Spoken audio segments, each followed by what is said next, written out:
Seluruh jemaat kebaktian bertepuk tangan pada sang imam muslim di dalam gereja. Hari itu sang imam diminta pastor untuk memaparkan kisah kelahiran Nabi Isa berdasarkan Al-Quran di gereja Bedford, Amerika. Terlihat beberapa muslim yang datang bersama sang imam, bergabung dengan jemaah lainnya. Mereka tampak sangat antusias mendengarkan kisah Nabi Isa yang sangat logis dari cerita yang pernah mereka dengar sebelumnya. I begin in the name of the Almighty God, the compassionate, the merciful. We heard a few verses from the Quran about the birth of Jesus, and some of you may be wondering, what does the Quran say about the circumstances of the birth of Jesus, peace be upon him? So I'd like to share with you the perspective of the Quran.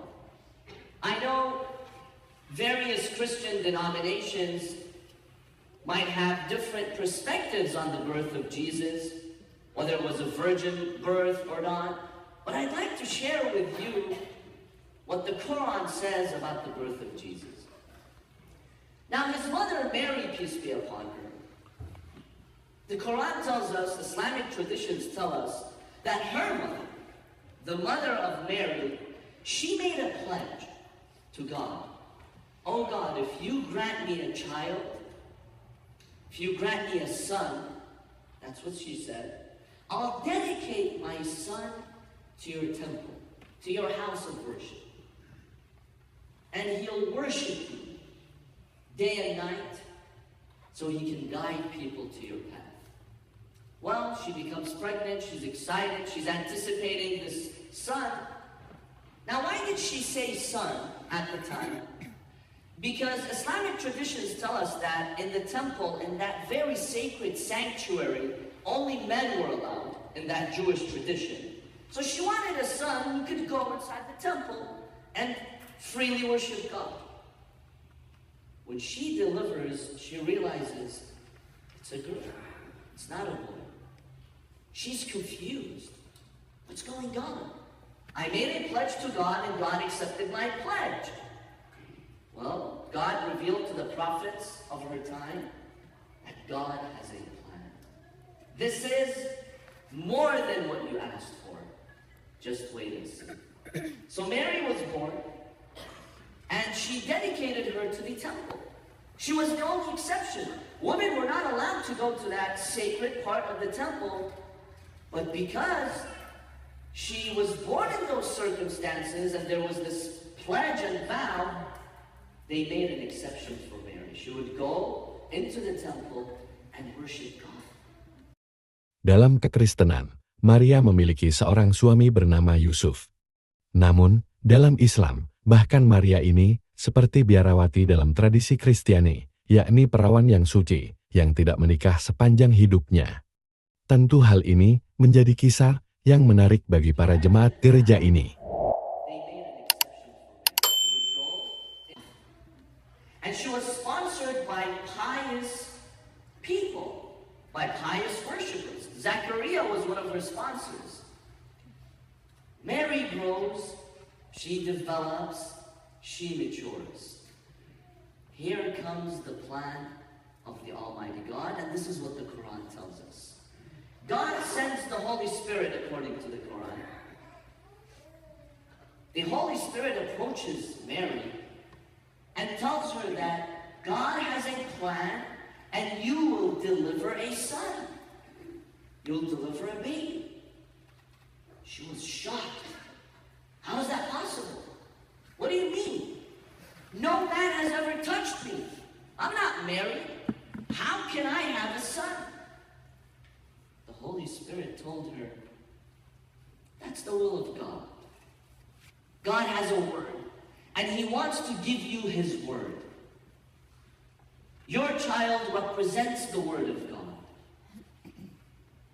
She's frightened. She's happy that God has chosen her for this honor, but at the same time, she's frightened. Why? What are the people going to say? Mary, the honorable Mary, the chaste, suddenly having a baby? What are the people going to say? What is she going to say? How could she justify this? Oh, some spirit came and and this is the work of God.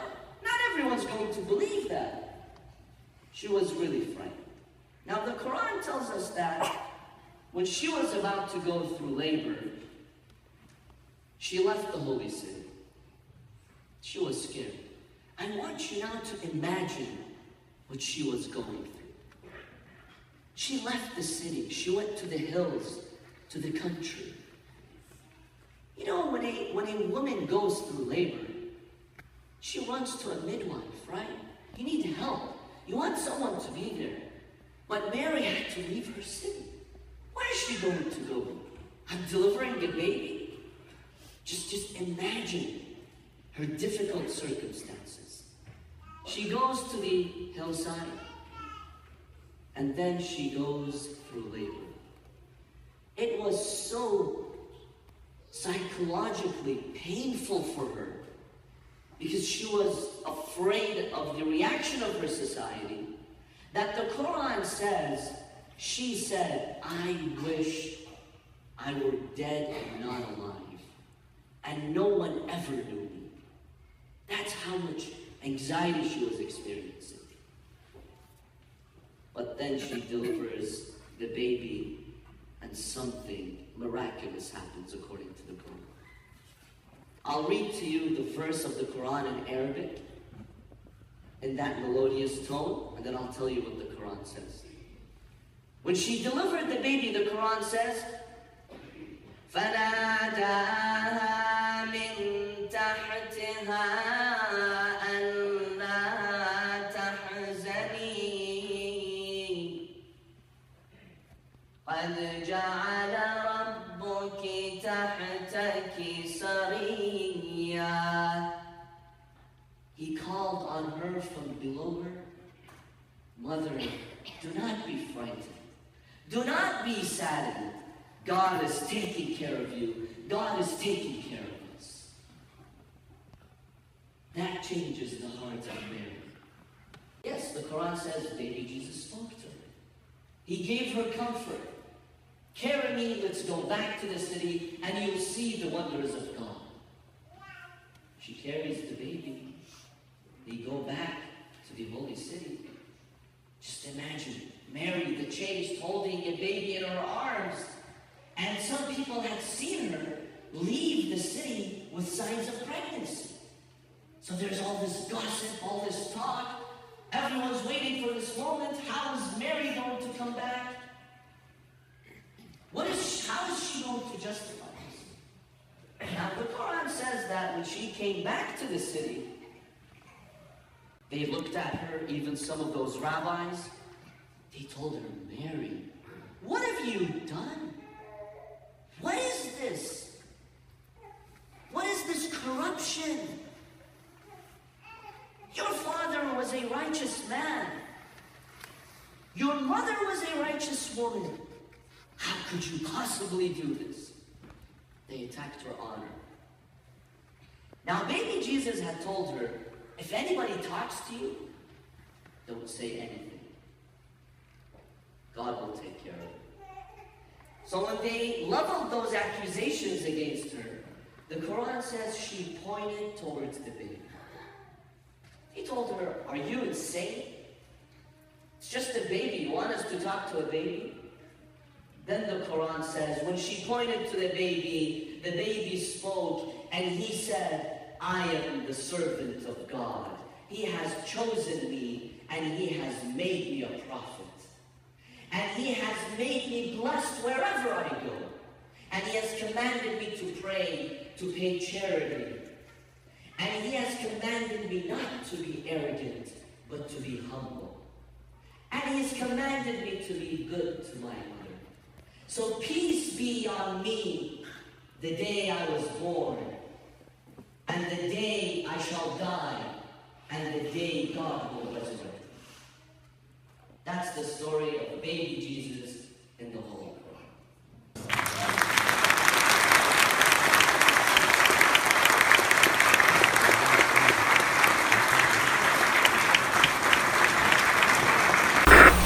Bismillahirrahmanirrahim. Alhamdulillahi Rabbil Alamin. wassalatu wassalamu ala asrafil anbiya'i wal mursalin wa ala alihi wa sahbihi ajma'in, amma ba'du. Wa ya ibadallah, usikum bi nafsi taqwallah haqqa tuqatih wa la tamutunna illa wa antum muslimun. Saudara hadirin kaum muslimin yang berbahagia, para netizen yang saya hormati, kali ini kita akan membuat sebuah video reaksi, yaitu dari sebuah video yang disampaikan kepada kita, yaitu tentang adanya satu fenomena baru, ya, tentang hadirnya atau diundangnya para ustadz, ulama, kiai atau para ahli dari umat Islam untuk berceramah di gereja yang diundang oleh pastor atau pendeta yang diberi kesempatan untuk memberikan pandangan tentang agama Islam terhadap satu kisah. Misalnya dalam hal ini adalah kisah kelahiran Isa Al-Masih atau Yesus Kristus dipandang dari sudut pandang Islam.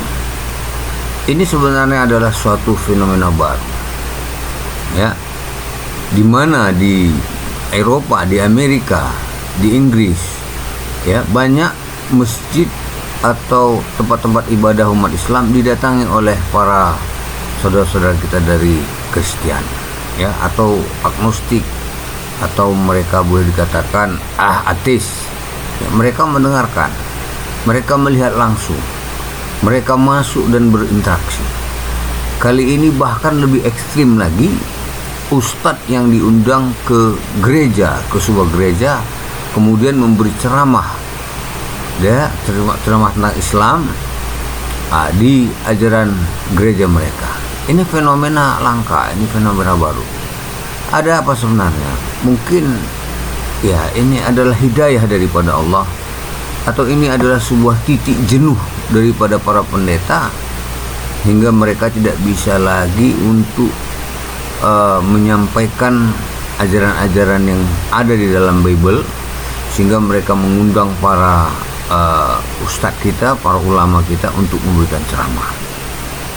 Nah, kalau terjadi sebaliknya, atau umat Islam mengundang para pendeta untuk berceramah di masjid, ini nggak bisa. Kenapa? Karena untuk hadir sebagai mubaligh atau sebagai khotib atau sebagai khutbah di gereja, di masjid, maka dia harus menguasai hukum daripada khotib, ya, syarat-syarat khotib, sehingga ini yang tidak bisa dilakukan oleh para pendeta-pendeta ini. Tapi kalau ulama atau ustadz atau katakanlah tokoh agama Islam diundang berceramah ke gereja, nggak ada masalah, karena mereka ya biasa-biasa saja tanpa ada satu persyaratan. Nah, ini adalah fenomena di Eropa, ya, di Barat, ya, saudara-saudara sekalian, ya, bahwa keinginan tahuan orang Kristen Eropa terhadap Islam ini semakin kuat, yang mana selama ini ada beberapa tokoh-tokoh agama yang didukung oleh pemerintah terus melakukan hujatan, fitnahan terhadap Islam. Tetapi sebaliknya, Islam tidak pernah goyah terhadap fitnahan ini, sehingga mereka di luar daripada kebijakan pemerintah dan gereja ini menimbulkan tanda tanya. Nah, akhirnya di satu sisi mereka jenuh atau katakanlah jengah terhadap ajaran-ajaran Kristen dan mereka keluar daripada gereja, ya, sehingga menyebabkan saat sekarang ini banyak gereja yang tutup, ribuan, ya, bukan sedikit, ribuan. Ada yang menjadi kafe, ada yang menjadi biliar, ada skate, ada menjadi bar, ada menjadi masjid, ada menjadi sinagog. Ini menandakan bahwa mereka sudah tidak lagi berminat atau runtuhnya keimanan orang Kristen. Nah, mungkin Pak Pendeta ingin membuat satu fenomena baru atau trik baru, yaitu dia tidak lagi berceramah tapi mengundang ustadz. Nah, tapi ini berisiko juga makin jelas maka bahwa Islam itu memang bukan agama yang seperti dikatakan oleh para tokoh-tokoh mereka, para politis mereka, ya, bahwa Islam itu adalah agama yang sesat atau agama yang keras atau agama yang bagaimanapun, ya.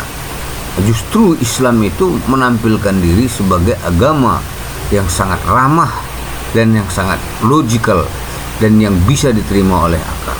Seperti yang kita lihat dalam video ini sebuah fenomena yang luar biasa. Ya, makanya kita tertarik untuk memberikan ulasan terhadap video ini sehingga ini bermanfaat untuk umat Islam dan khususnya juga umat Kristen, baik yang berada di luar negeri maupun yang ada di Indonesia. Sehingga terjalinlah saling pemahaman, tidak saling bermusuhan.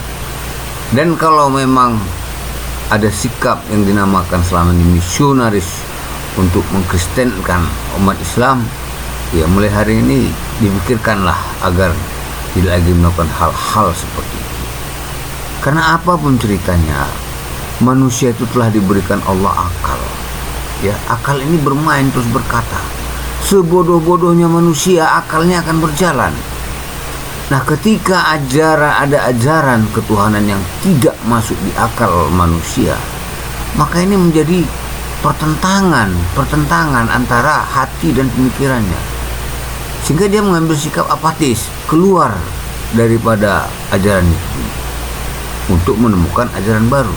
Bagi yang sudah mendapat hidayah, ketika dia keluar dari ajaran Kristen itu, dia akan menemukan sebuah ajaran baru, yaitu Islam. Yang memang ajaran Islam ini adalah ajaran yang betul-betul logikal, karena memang ajaran ini adalah datangnya dari Allah dan dibawakan oleh malaikat dan disampaikan kepada Nabi. Jadi video ini menunjukkan kepada kita bahwa sudah terjadi pergeseran pemikiran, ya, bagi umat manusia khususnya di Eropa, yaitu tempat lahirnya ajaran Kristen dan tempat mengembangkan ajaran Kristen di dunia. Sekarang mereka sudah dalam keadaan berubah cara pemikirannya.